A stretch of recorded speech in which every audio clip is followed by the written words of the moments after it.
একটি পুকুরে মাছে থই থই থই থই করা শুরু করছে। আমি সিঁড়ির উপরে বৈশা বৈশা দৃশ্যগুলো দেখছি।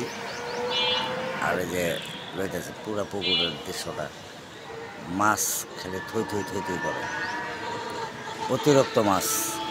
আর যে মাছের নাম কম, এই মাছ শুনলে আপনারা ডরে মনে করেন যে এই মাছ খাবেন কিনা। অনেকে খায়, অনেকে খায় না।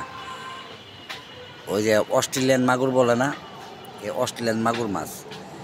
এই একটা সিঁড়ি কাতলা আছে, অথচ এই সিঁড়ি কাতলাটার ভিতর থেকে নিয়ে কাউকে এ পর্যন্ত গোসল করতে, কারণ গোসল করতে গেলেই এটা সমস্যা, মাছে টান মারে। ঠিক আছে,